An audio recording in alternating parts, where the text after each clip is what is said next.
After having the 21st best defense in the NFL in 2020, and in the first half of the season, the worst defense in NFL history, I believe the Seahawks can transform this defense into the best in the NFL, or at least top 5. Alright, I'll try to give you fellow Seahawks fans some hope because we do have a Super Bowl team now that Russ is staying, and after that frustrating loss in our first playoff game, I'll be explaining how the Seahawks became the best defense in the last 9 games of the 2020 season, and how their personnel has something that every other team in the NFL does not, and that our Super Bowl window is still open. Alright, let's start with how our defense transformed last year from the first 7 games to the last 9. After I get into this, we'll talk about free agency and the conclusion and what we have that every other team does not. Alright, I think we can all agree that the first 7 games of the 2020 season was one of the worst defensive performances by any team ever, allowing the most yards in NFL history through the first 7 weeks of those regular season games, allowing 460 yards per game of total offense and 28 points per game. But as horrible as it was, after those games, the Seahawks sent a 6th-round pick to the Bengals for our missing piece, Carlos Dunlap. And with the help of emergence of stud corner DJ Reed, our defense was finally complete. After the Carlos Dunlap trade, in the Seahawks' first game with this game changer on the defensive line, they racked up 7 sacks against the Buffalo Bills. And although we lost this game due to a struggling offense that was filled with turnovers, this was a game-changing moment for our defense. After this game, we allowed only 305 yards per game, which is 160 less than the first half of the season. And if we allowed 305 for the whole season, we would have had the 3rd best defense in the NFL. The Seahawks also led the entire NFL in sacks with the last 9 games, having 6 more than the 2nd best team with 37 sacks. And Jamal Adams breaking the sack record by a defensive back was a perfect symbol of this. We went from 1.2 sacks per game to having 4 full sacks per game after the Carlos Dunlap trade. So if you take the last 9 games and forget the first 7, the Seahawks had the 3rd best defense by yards per game and the best defense in the NFL according to sacks. Alright, before we head into free agency, make sure to subscribe if you love the NFL. This channel is so close to 1,000 subscribers, so let's make it happen for me. Okay, if you're a Seahawks fan, I hope this is getting you hype for 2021 and beyond. So if it is giving you hype, make sure to hit the like. But what's next should hype you even more. So even though the Seahawks season ended on a horrible note, next year we have the potential for a top 5 offense and defense. So let's talk about what we did in free agency to help or hurt this defense that was top 3.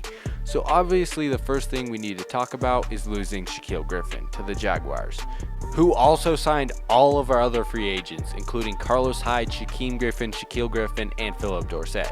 So their plan was probably just, hey, the Seahawks are a good team, let's just go sign all of their players. But anyway, back to losing Shaquill Griffin. I think it's probably the biggest loss on our defense, and his replacement is Akello Witherspoon, who fits perfectly in Pete Carroll's cornerback system, tall, lengthy, and fast, which this signing is a big question mark for me.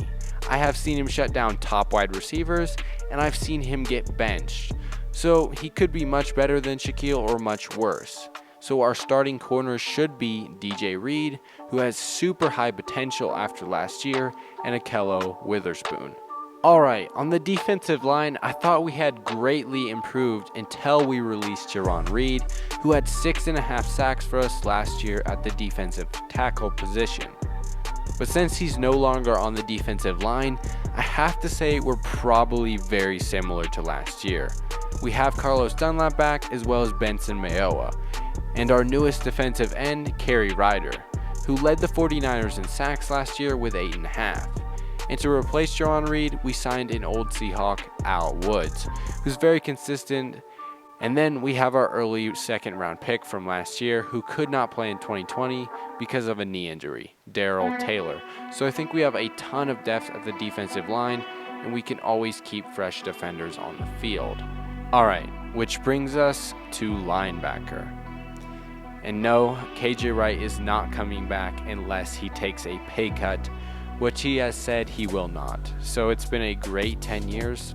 I wish it ended better with you winning a Super Bowl and then retiring or taking a pay cut. But since we have no reason to re-sign him, we just drafted a linebacker in the first round who is playing awesome in Jordan Brooks. As much as I hate to say, I don't think we'll ever see KJ in a Seahawks uniform again. I'd be very, very happy if I'm proven wrong on that.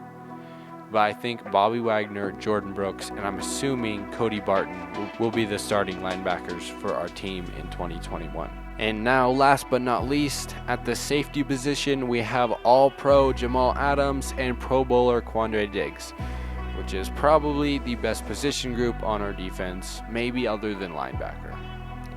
Now, like I said in the beginning, the Seahawks have something that every other team in the NFL does not have. And this is it.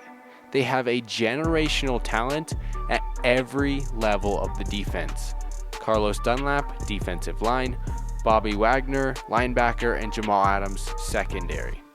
And I know a lot of you guys will think Dunlap isn't a generational talent, but he is. He has more career sacks than Khalil Mack, and he's about to reach 100 career sacks.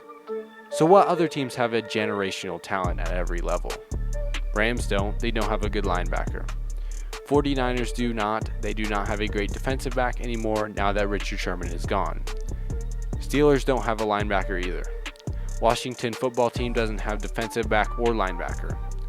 The only team that's close is the Saints, but that's only if you think Marshawn Lattimore is a once-in-a-lifetime player. These are the top defenses in the NFL. The Seahawks have this, and none of them have this.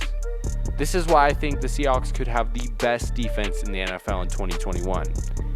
Let me know what you think in the comments, why or why not they will not have a top defense or why they will have a top defense. If you agree, leave a hashtag Legion of Boom 2.0. Hit the like and make sure to subscribe to this channel as I make a push to 1,000 subscribers. Thanks for watching, and I will catch you guys in the next upload. Until next time.